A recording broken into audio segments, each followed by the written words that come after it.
Between the Slicks live, and I'm coming to you from Buffalo Wild Wings in Asheville, North Carolina. I'm making the trek northward for the NHRA Route 66 Nationals there at Route 66 Raceway just south of Chicago. Looking forward to being there for the first time ever and marking that venue off the list of ones that you definitely need to attend and visit and see. This past weekend, I was able to mark another one off the list. The old Huntsville Dragway, now dubbed Rocket City Dragway, it is back to life. And the guest that we've got on in just a few moments, David Sharp, the track operator. We're going to be chatting with him, the plans, the dreams, this past weekend with Extreme Top Fuel in the house, all things Rocket City Dragway. They certainly have lifted off very well in 2024.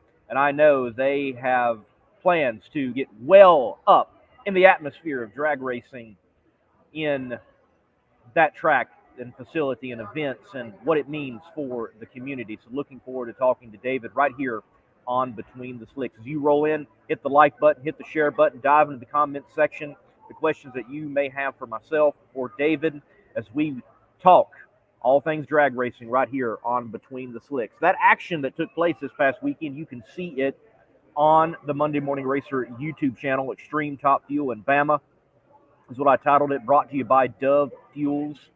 And you can see from round one to the final round and hear from the drivers of Extreme Top Fuel as they were racing there at Rocket City Dragway. Our last show, we had the winner of the A-Gas category there at Killcare Raceway of the Southeast Gassers Association, Quayne Stott, driving his Executioner 2.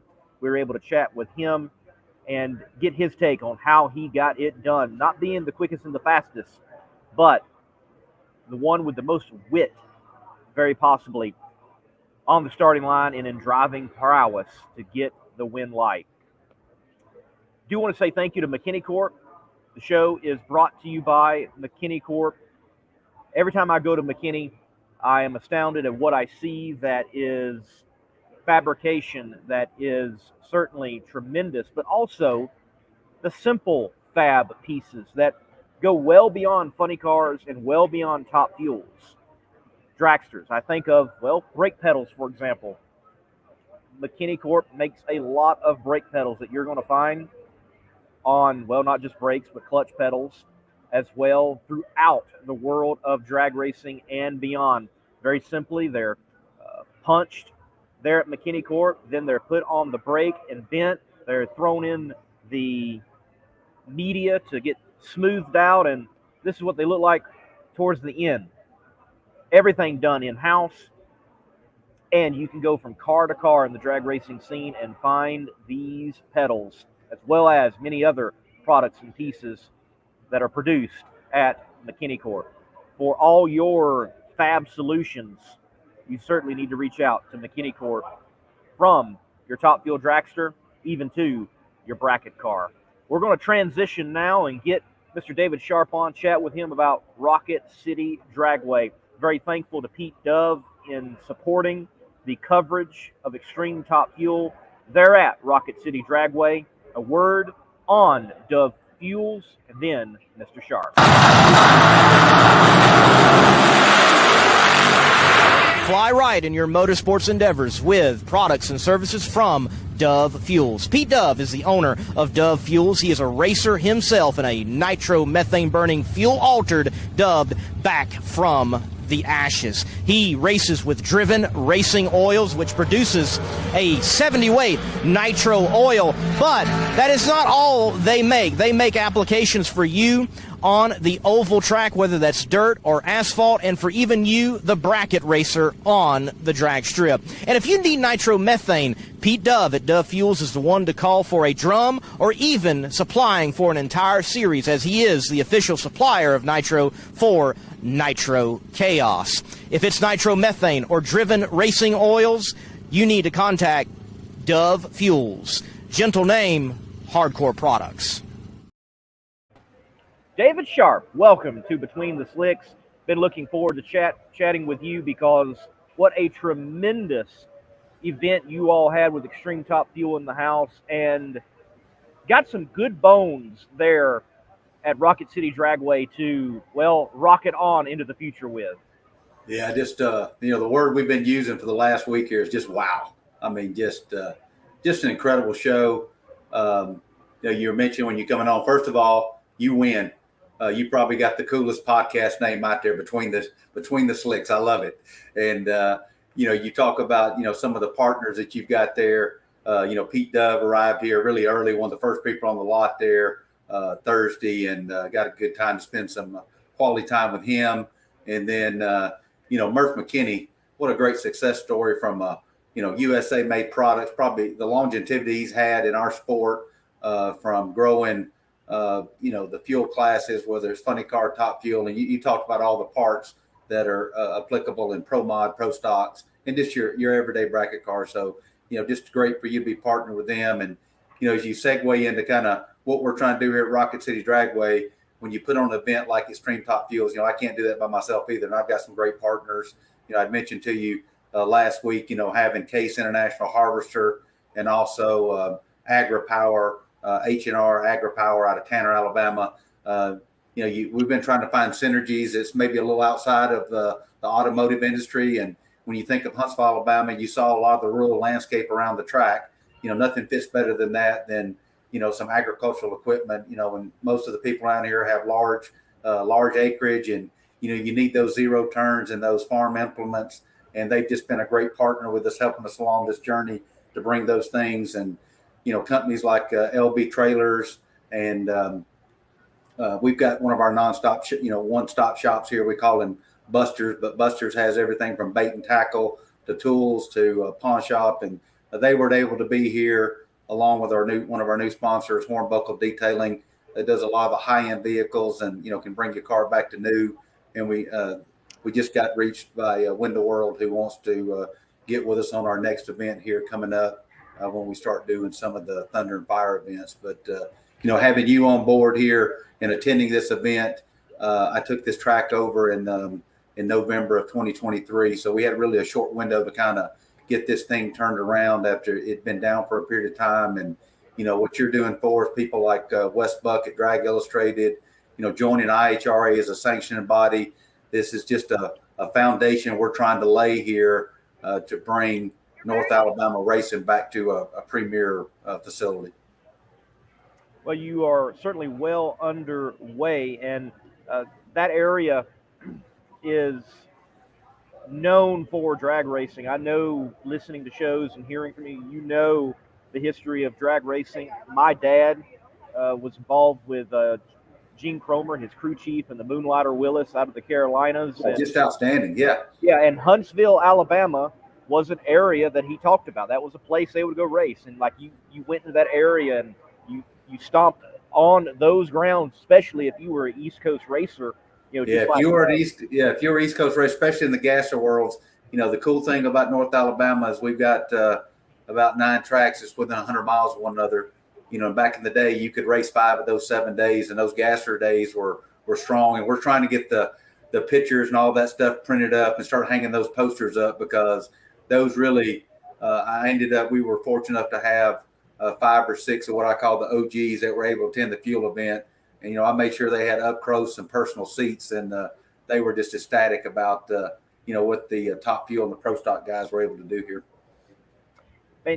And there's so many things. I listened to you, I believe it's Josh Pruitt with Drag Coverage, and the show you had with him. Obviously, you mentioned the Drag Illustrated coverage, and you've got some big plans for that place, and that is so cool to hear that you want to be more than just drag racing. Yes, that's at the core, but bring that facility where it is impacting the community in a positive way.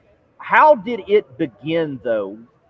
How and why take over a drag strip that, well, clue us in on how long it had sit dormant and had been out of the racing world? Why? Yeah, so this track itself is, we call it, when you see the shirts where it says we're back in 2024, it takes a minute to mention, the Turner family. The Turner family, this property goes back in the 1800s with them. multi thousands of acres, and we've been able to. They in fact, the Turner family was here with us at Extreme Top Fuel. They had never seen nitromethane, and he had the same response, just wow. And the good news is he has been, that family's been so supportive of these efforts. You ask, kind of why me? This track had been under a lease for about 40 years. It is set dormant here for probably less than a year. But again, I took it over November. There's a couple of things here. There's a lot of things, a lot of development going on in this area, which you saw as you were coming to the track. My son, I've got a lot of people, that I've grown up with and wanted to see this track, stay a track and survive. And, our vision is that this track has to grow as not only of a drag strip, but it's got to be more of a community center. And, when we call it the Rocky City Dragway and Event Center, and we've got a lot of interesting plans that we're reaching out to try to make this thing grow. On May the 25th, we have our Blues and Funk Festival here with Joe Douglas Entertainment. We've got a lot of the funk and blues group. Those people that do that have been supporting that thing for 27 years. People start camping here on Thursday, and we'll have them camping on Thursday, Friday, and the event will be on Saturday. We've got a lot of the old what I call funk acts, everything from SOS Band, After Seven. We've got a really hot act coming out now called King George, Karen White Lavelle, and it's just a great family type atmosphere. People bring their grills, cook out, bring their tents and hang out with us. And I encourage you to come down and check that out one time. We call it come and party with thousands. And that's what we expect to have at the end of the month. When you look at some of the long range business plans here that we've got, when you notice we started clearing the area up at the top there for the additional parking. That's on top of the hill. That's also where the stage for the music festival goes. The end of the track, we've extended that 500 feet. Over here on the spectator side, we've added about 400 feet by 400 feet for camping, and all that's in kind of the long range plans here of making this one of the premier facilities. Our goal is to get to coordinate a national event here at some point, so that that's what occurred here in 1993 with IHRA, and this place was packed to capacity, and that is my goal. I always told myself, if I was ever able or opportunity to own a track, my passion is kind of the old school racing you were mentioning, the gassers, the Top Fuel, the nitro nostalgia funny cars. I travel a lot to those events out of town, and was fortunate enough to meet up with Jimmy Young, and we probably had coordination every week, building up to this event, and we're trying to do that same type of coordination as we talk about. Looking forward to getting a tractor pulling track here, a monster pulling track here, or a monster track or monster truck track. And we've even had conversation this last week about, from a BMX group, we've applied for our FAA license to get RC and UAV fly-ins here.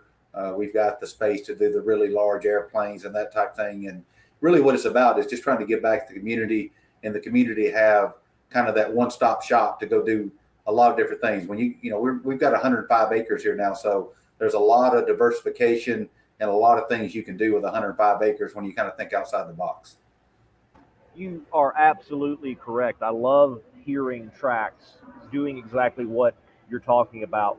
Racing's going to be at our core. We're a race track, but we can do so much more, or have a true motorsports park. It always fascinates me. I hear motorsports park or something along Raceway Park, and like there's only one motorsport happening at that facility. I'm like, that's you're a drag strip or an oval track or whatever you are. But when you've got, as you mentioned, tractor pulling, you've got drag racing, you've got the motocross, then you can really lay into, hey, we're a motorsports park. And I think bringing all of those people together in one place, it's advantageous as a business, advantageous for marketing partners. It is advantageous for a community. Speaking of the community, It did not take very long to sense the buzz Friday and Saturday that people were and are ecstatic that this track is back open. It seemed like the people of Northern Alabama, North Huntsville area, they wanted this place back, and they're glad to have it back. Yeah, and it's just been an overwhelming response. And you saw kind of the wave come in here on Saturday. I've got an interesting situation from a crew standpoint. Most of the people you saw on the track, there's a couple that are veteran, race car, but the bulk of my team here are either retired military or retired aerospace engineers, which brings a different kind of atmosphere. The goal is, again, we want to be safety is number one here. We want to be a family friendly facility, and we want people to feel like they're welcome here. And on Saturday, the line was huge, and I got a team out on the road taking in tickets, and boy, they were just so efficient. And to see that stands full like it was, just so rewarding. And it's not just for me, as I mentioned, those sponsors that have come on board here. I've got sponsors been so patient with me from, just the mom and pops groups. And, you look at like what you mentioned, like Dove, you got like Custom Floaters that's helping the Extreme Top Fuel team out. And, I've got everything from, I know you're aware of like PTC, who's up in Muscle Shoals, Alabama, even the Veterans Museum here that has a great museum piece. I even have the original serial number 1 Ford Jeep here. They've come on board. And, you saw Total Venue Concepts here with Kurt Johnson prepping the track. We wanted to ensure that we had the safest facility. You saw Jason Pooch Ruckert here from BP Fuels helping us. And all of that, when you start bringing all of those pieces of the puzzle with, all of our core sponsors, and, you get those big sponsors like Hornbuckle Detailing and Case IH Tractors and H&R Agri Power and LB Trailers. And what you get is you get top fuel. And not only do you get top fuel, but you get multiple rounds of top fuel. Jimmy Young and them stepped up. I think you're aware, the original plan was 2 rounds of qualifying. We would do eliminations on Saturday. And no doubt you can hear the nitro when it's running. And as soon as that nitro kicked in, the cars really started coming in the gates. And Jimmy stepped up, and we worked a deal to that we would run all 8 cars on both first and second round. And boy, did the fans appreciate that. Also, having the fuel altered here with the Pro Stocks, that was just a fitting image. And I don't know if you were able to track that, second round. One of the things that me and Jimmy talked a lot about on this is, this is a building year for us. And I tell people to be patient with us. We've got to crawl, walk, and run. We've got a lot of big events planned here. But when is the last time or ever that you've seen fuel cars, nitro fuel cars? I don't care if it's funny cars. I don't care if it's fuel altered. I don't care if it's dragsters. That second round, the separation was .018 between Joey Haas and Mike Taylor. 3.9505 to a 3.95.23. You couldn't tell who the winner was. And what a fitting finish. Joey's in the finals, cuts the best reaction time he has had all day. And, unfortunately, Mike Anderson was just on a tear on the tree all day. I think his worst light may have been a 70. He cuts a 5.67 reaction time in the finals, and the separation in the finals to culminate, nitromethane coming back to Rocket City Dragway. The fans are stacked up, and it's .0168 difference and win. And I just don't know if you could replicate that storyboard again if you wanted to. It's just incredible. It certainly was incredible. Great show, close racing, and you got to hand it to Jimmy Young and the competitors of Extreme Top Fuel, that group.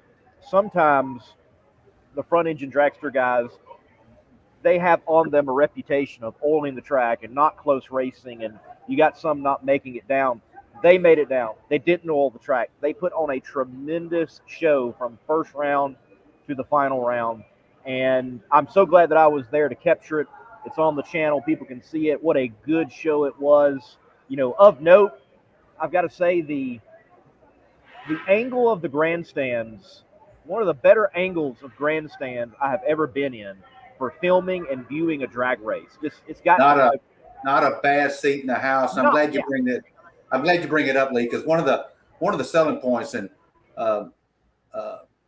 sometimes the South gets maybe a little bit of a stereotype sometimes, and I'm always pitching the Huntsville wares, especially with kind of what we call here Pentagon South, really strong in the space industry, really strong in the defense industry, top 2 research facilities in the country.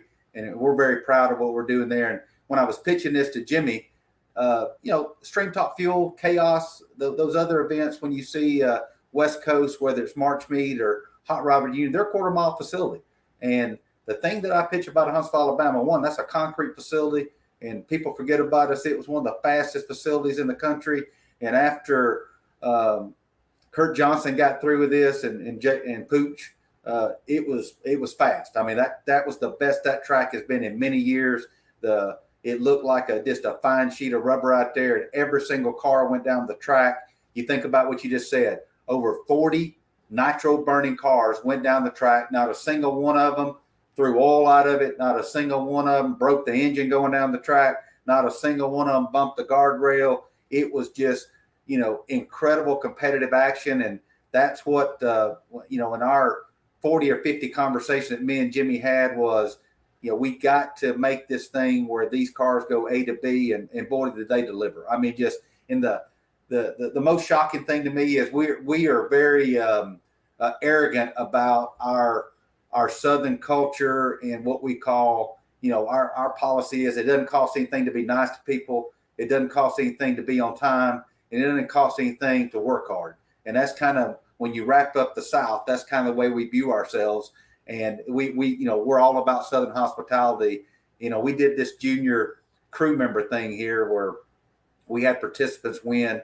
And I'm telling you, every one of those fuel teams I thought had lived in the South all their times, the way they, just bent over backwards to show these kids the ropes. And that is our future. And just, I just can't say enough about what they did for this. And one of those team members was on Mike Anderson's team, one of our 16-year-olds, Nico. And I don't know if you got a chance yet. He kind of stepped up and went above and beyond and filmed his whole experience. And that's something to stay with those kids for the rest of their life. That was an outstanding program, something that many other series and tracks could really implement. And one of the best ways to get people, just hooked is throw them in there. Let them get engaged and be a part of a program like that. So kudos to you and Mr. Young for getting that all worked out. And what a cool memory for someone. They're crew members for a weekend. They go to Victory Lane and pick up a win in drag racing. That is certainly tremendous. Now, I know we've got a lot we can talk about as far as plans and rules and things of that nature with Rocket City Dragway. But before we do, I've got to ask, are you still buzzing about warming up that fuel altered? I remember when I got to warm up a Nitro Funny car, I still think about it every now and then. That is, you can't even describe it to people. I'm just telling you. So back in the day, you mentioned Quayne Stott, and we're trying to get Quayne back in the mix. He's about to get off the rocking chair. You saw he's in the gasser business. He just, sold Sega, but he's still making an appearance every now and then. And we've got a commitment to get him down here to this Southern Shootout series that we're reviving, that Jeffrey Walker is taking over. That was part of the ProModifieds.us program years ago with Brian Cupp, and we're really excited about that. And having the opportunity to get in one of those, and the flames are coming past you. I wasn't joking. I was just about to tap out. I mean, the intensity of the noise, the sound, the flames coming past you, and the fumes were just overwhelming. There was just so much fuel bypassing, and every time they would rip that throttle, you could not hold that clutch. I mean, it just moved in. I was just thinking about, being up on the staging lane and what these guys are actually going through. And really what it makes me want to do is write a bad check and buy me one of those fuel altered. So just an incredible experience, and those type things. And, the fans, again, there is never, ever a bad seat at drag racing, especially here at the Rock City Dragway. You mentioned the way, our stands kind of angle in, and you look at those concrete structures that were built years ago, and we're looking to revive some of those stands here. And but the fans are able to get right up in the mix of the action. You're as close as you kind of want to be, from and still make it safe. And boy, that just made my day. And it even made me a little groggy coming out right when you were coming to interview me. I didn't even think about what I was going to say there. So just incredible. And whoever gets to do that, I mean, just what a joy. Talking about the stands, I was excited to see that you had the party deck area, using that as a platform and another marketing angle, another way to experience the drag races. And on things such as that nature, partners, way to experience a drag race, the plans, as you mentioned, with tractor pulling and monster trucks and beyond, some of the brass tacks, if you will. You threw out some numbers of what it's going to take to get new aluminum grandstands in that place. Break down, just how serious the numbers are at a facility such as a drag strip for those type of items, for fixing bathrooms, for updating concessions, all those type of things that people it is. And that's the thing. That's the thing when we say we got to crawl, walk, and run here. Good news is, as I mentioned, we got some great partners that's come on board. When you look at this facility here, this facility originally had 8,200 bleacher seats in it. They were concrete, what we call hollow cast core bleachers. Unfortunately, we had 2 tornadoes that took direct hits on this track, and it took about 4,000 of those seats out.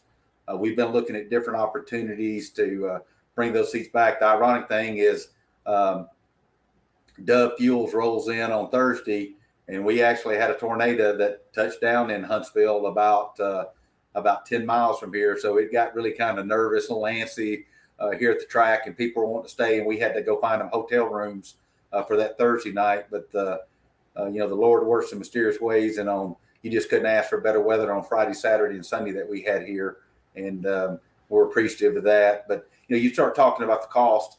Everyone's aware there's been multiple tracks, major tracks that's closed. I made the decision to, as we were going forward here, there were certain key items that we need to do and kind of where we were going to focus from. One of those being the safety aspect being number one. And, so we wanted to get with a sanctioned organization, and we've got Larry Gieffers, Mel Roth, and his team.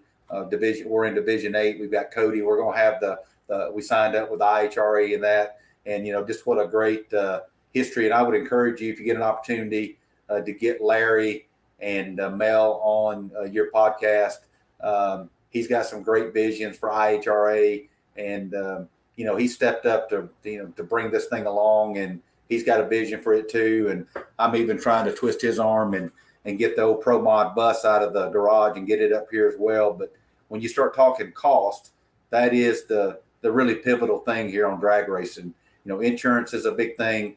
From a safety standpoint, we stepped up and bought our own ambulance and outfitted it. We have a complete staff here. When you were here for for this Extreme Top Fuel, we had 7 paramedics, EMTs. We had 5 firefighters here, with a complete fire truck. We also went and bought our own fire truck here that we have on site. We bought the Enforcer 10 system that is just like you'd see at the IHRA and other sanctioned bodies. That's the rapid response system that goes on the 4-wheelers.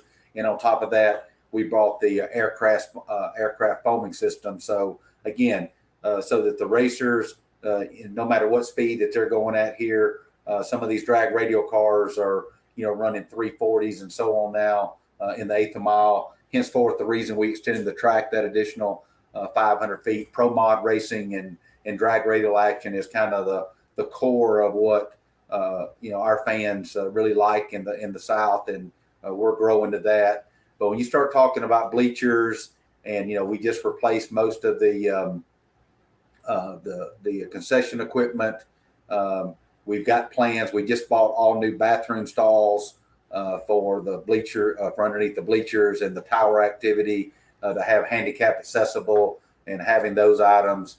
But, when you get into a track, it is very easily, I jokingly say in aerospace, we round up in the $1 million and $5 million. In drag racing, it's very easy to round up in the $50,000 and $100,000 range. And that's when I say we've got to crawl, walk, and run here. We've got this vision, but bleachers are a very big expenditure. And that's a lot of the smaller tracks. You don't see those big bleachers because of that reason. And we've had a couple of great vendors come out that's looked at our facility about, things we can do. We're in the process of redoing the bleacher set right in front of the tower. We're about to come out and name that after one of our Hall of Fame members that we're going to do in July. You mentioned the party deck. Again, I'm trying to do different, and I want Rocket City to be different. I want people to say, I can't believe he's doing that. And just give you an example, Lee, we've been open now. We've had 8 events. We opened up on April the 7th, but I've already had 3 birthday parties here where the kids, they rented out the party deck. They got up close and personal action. We were able to put packages together for them. You just mentioned for the Top Fuel event, Edwards Design and Fabrication out of Huntsville, a great family that's been in Huntsville for a long period of time, great hot rodders, but they paid, to have 100 of their employees and all their family members come out, and they put them all up on the party deck, paid for all their food, their drinks and everything.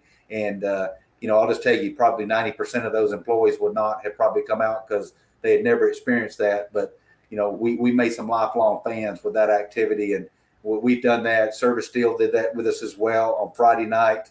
And they're one of the people here that stepped up to design our speakers and, getting things like state-of-the-art speakers that like you see at ball stadiums and stuff, that's in the $50,000 and $70,000 range. And, we've made that investment, but those investments add up, and you got to kind of pace yourself of what is the next expenditure do you want to knock out here as you're growing your bracket racing program, your heads up program, and doing the shock and awe moments that we're trying to do here, kind of every second Saturday as we finishing out 2024 here.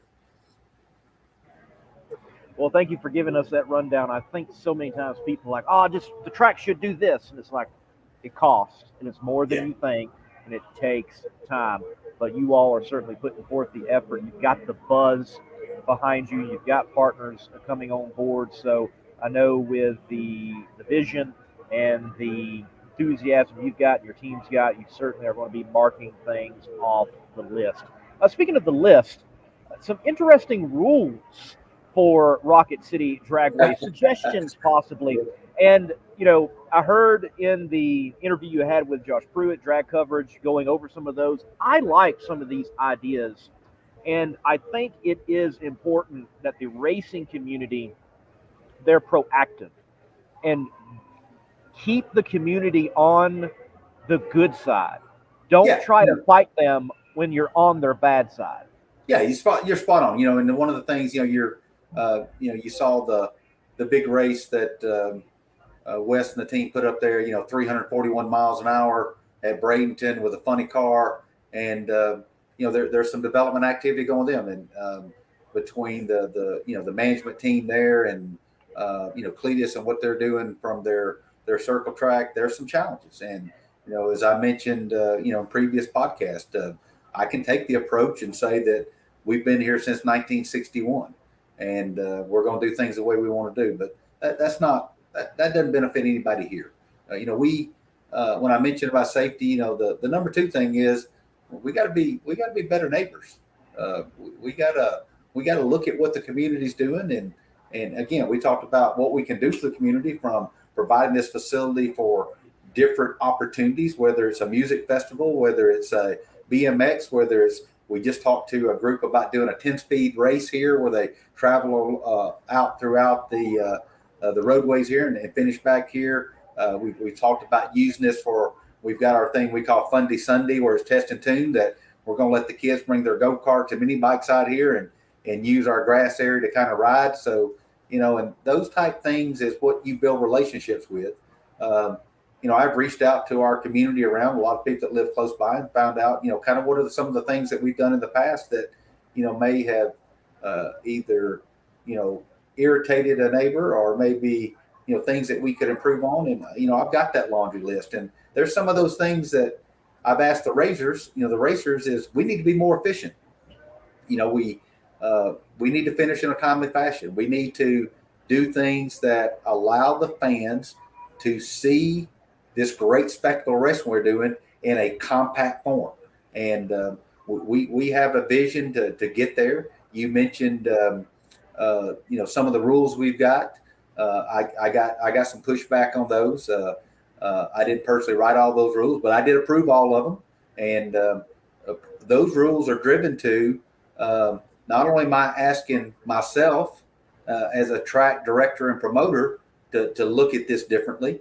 I'm asking the racers to do that as well. Are there things the racers can do to help us grow this thing in a positive light, to be the best neighbor we can be, and still conduct business, that we need to go conduct? And some of those things, probably the one we got the biggest hit on was the generator thing. If a person's got a financial hardship, but I'm just telling you, in October, when we have a 3-day bracket race and there are 300 cars here and 100 of them have Briggs and Stratton, what I call the oily rod knocking generators, the leads are not here, the limbs are there, and that resonates at 1 o'clock in the morning. And that is not good for what I'm trying to do to try to build relationships. So those type things, it may seem humorous to some, but those small things are things we can do to make this facility the best it can be, not only for the racers, for the management here, but also the surrounding community and neighbors, and also our politicians who are partnered with us to make this the best we can for our community.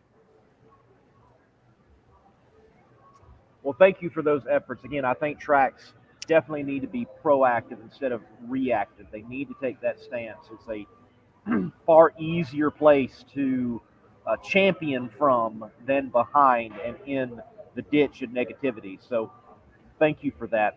Look, you've mentioned already IHRA, Larry Jeffers, Mel Roth. I've had him on the show, and met Mel when he was trying to help with the ADRL thing, and Larry used McKinney tanks and some of those stellar door cars that he builds. And I've worked for Doug Foley, so I know Doug Foley Jr. So that whole IHRA camp, they're good. They got it going on. But that's not the only option in drag racing. Certainly, there's NHRA. There is the WDRA. I've talked with those guys and know many of the track owners that have went that way. Why IHRA for Rocket City Dragway? So I think if you go back, this track established in, I mentioned the Turner Family Farms, 1961, a man named Richard Stocks, who's still alive. We're going to get him here in July.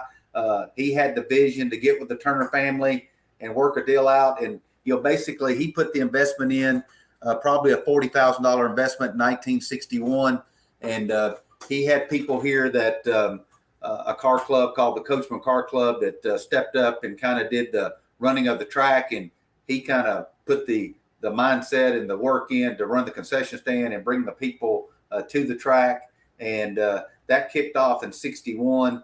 And this track evolved from a couple of different name changes from Manassas is what it's originally named to Satellite Dragway.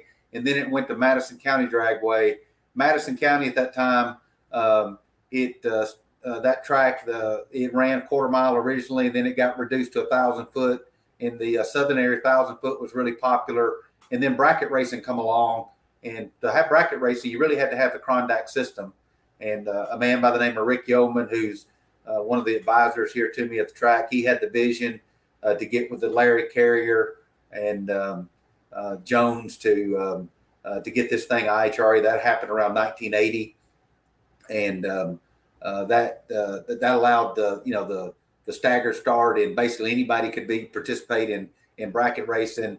And this track saw a major uplift and change. Roy Burchell and the Burchell family took over the lease, and 1983.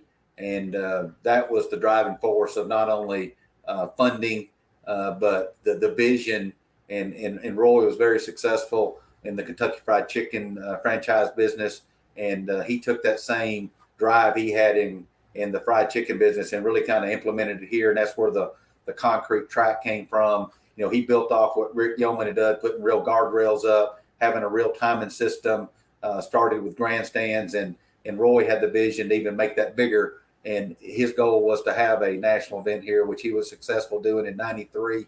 Unfortunately, Roy passed away, and George Howard stepped in. And, that's, again, what a mega promoter, the vision to pay $1 million in bracket racing just for anybody that had a truck, trailer, car, they had an opportunity. And I'd mentioned with TJ on the drag coverage, the Hagar kid went to the $1 million race with an old half-ton truck, an open trailer, a Vega with no hood on it, with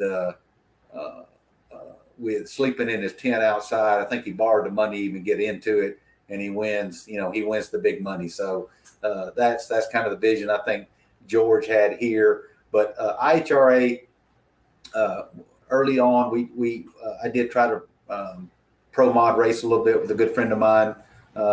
We quickly saw we were burning up our kids' college education pretty quickly there, kind of laughingly. But I had met Mel through some of the Pacific Streetcar Association stuff he's doing. A good friend of mine, Shane Stack. Shane and myself grew up together. And, Shane is, his record speaks for himself. We call him the Thrill Billy. And my son actually is a crew member on his team now. And they are like two peas in a pod. And, last week, a couple of weeks ago, Shane was able to go 386 at 197 at like 3,300 pounds. And that's just incredible the way those cars have evolved. And Mel was, a big part of some of the races we were doing there, and having Larry pro mod. Nothing against the, you mentioned NHRA and the WDRA, two other great organizations. But coming from the South, originally being aligned with IHRA back in 1980, and them giving us an opportunity here to hold the Division 8 finals at the end of the year. All of those things, our vision of kind of where we were going drag racing just kind of aligned the best. And we're on a journey with IHRA, and I'm happy to have them on board. And we're about to start getting some of the tech sessions. We just kicked off one of our first IHRA points race, and we've got another one coming up here at the first of the year. Part of the kind of the formula we have here is pretty simplistic in my mind. Usually the first weekend of the month is IHRA points bracket racing. The second weekend of the month is usually some kind of shock and awe moment. And, when you think of that, we've got coming up here, we've got in June the 8th, we've got nitromethane returning again with nitro fuel altered. I know you're probably familiar with Brian Hope and the world famous Rat Trap, but we're going to have a program with them here June 21st, 22nd. We've got pro mods coming back here, and that's third Southern Shootout Series, and this place will be rocking. Pro mod is got really strong roots here. Outlaw pro mod, anything goes. It needs to have two doors, no nitromethane, and put it in the beams. And we're going to see some incredible records. We've been making phone calls to, you mentioned Quayne Stott, but people like Scotty Cannon, some of the old school people, Tommy Mooney. We're going to keep twisting arms, Larry Jeepers, and some of these people that paid their way here. We've got our own outlaw here, Hugh Scott. We've got the Punisher, Troy Shoemate, Kevin Reed. His family's been in business here for over 50 years. The R&R Speed Shop car. We've got the Batman, Joker coming here. So those things are going to be huge in June. We've got our Thunder and Fire event July 12th and 13th. Again, Pro Mod's coming on the scene with jet cars for the first time in multi-year coming back here. We've got our wheel stand and flamethrowing truck coming here. We're expecting over 40 Pro Mods between Nitrous and Outlaw that day. And we're doing a couple of things. When you mentioned being out of the box here, we've got, let's see here, on June June 28th and 29th, we're paying $10,000 to win for a door car. If you've got an open trailer, you get half price on your admission fee. We're looking for kind of that theme of, hey, we're going to give somebody an opportunity to win some big money here. August 30th, 31st, 10K again to win, a 10-second race again. So every single car has to dial 10 seconds. And I would love for some nurse with a minivan to bust one of the big high-dollar bracket racers. Speaking of high-dollar bracket racers, this right before you, I don't know if you got the opportunity to see it, but we had Scotty Richardson, Edmund Richardson, Todd Bones Ewing, Andy Anderson, Paul Russell. I mean, you talking about heavy hitters in the bracket world. They were here, and, Edmund was what made the trek from Greenbrier, Tennessee, and it paid off for him. He won the money here. But having those opportunities to put those big money bracket racers with an everyday racer at 10-second dial in, I think you're going to see some interesting things. And I've got a meeting with the president of A&M University this week, Alabama A&M, rich history here in Huntsville. And we've got a Octane cruise in the Rock City Octane. The goal here is to have the biggest car cruise in Alabama. We're trying to get that started up at A&M.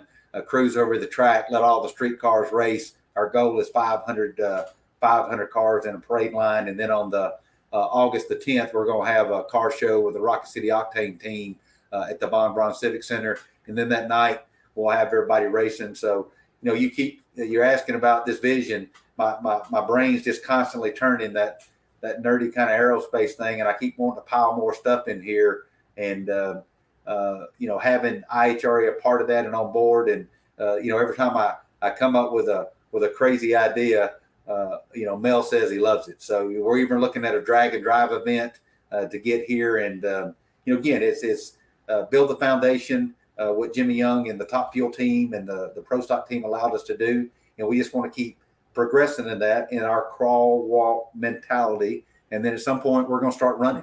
And our goal is to hopefully be running here at the end of 2024. That is stellar. Again, those events coming up, folks, check out Rocket City Dragway, a lot of different events, and love how you're thinking outside the box. How can we keep this venue shake, rattling, and rolling no matter what type of event it is? Yeah, I have to agree with you. I hope that you do have that nurse or soccer mom in a minivan. Can you imagine? You got to come down and see your girlfriend, hang out, bring her on down. We'll go get some barbecue. I just think this is going to be Comedy Central for a 450 dragster. It's going to be creative how they do it.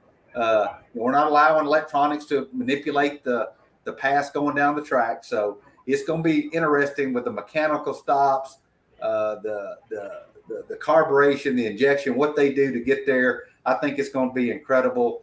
You mentioned the community, how they're helping. And right when you kicked off your piece, you said, "Hey, go like and give us a thumbs up." If the fans out there that came to our event, I'm just telling you, I struggle. And having people like yourself, you mentioned TJ at Drag Coverage, Wes Buck from Drag Illustrated. We've got the group from Competition Plus as well, and what they've done to help us try to get the word out. But really, it's John Q. Public. The fans can help us the most. Going on your site, giving you a thumbs up, giving you a like, so you can get that algorithm going in YouTube. And that is one of the areas that we really, really struggle here at the Dragway. The bulk of our team is older. I just got an Instagram account, so I'm looking for people to pat me on the back. So we do have Rocket City Dragway on Facebook. We've got our Rocket City Dragway Instagram, and we do have our license for our RocketCityDragway.com site. But all of those things, really the fans can help us by sharing when we have events, reaching out to your friends, your neighbors, and let them know about it. But those shares and those likes is really the piece that if people want to know they can help us, that, for myself, for you, and these other platforms, to me, that is just a quick, simple thing to go do, and it pays a lot of dividends.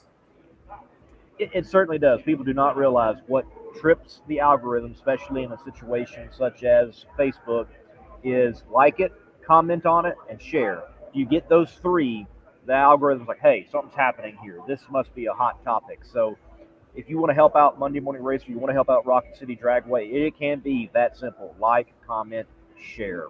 Well, David, one last question for you, and then I got to transition to Chaos Live with David Okay. Bratton, and we got the Bugs on tonight. Looking forward to that on the Chaos platforms.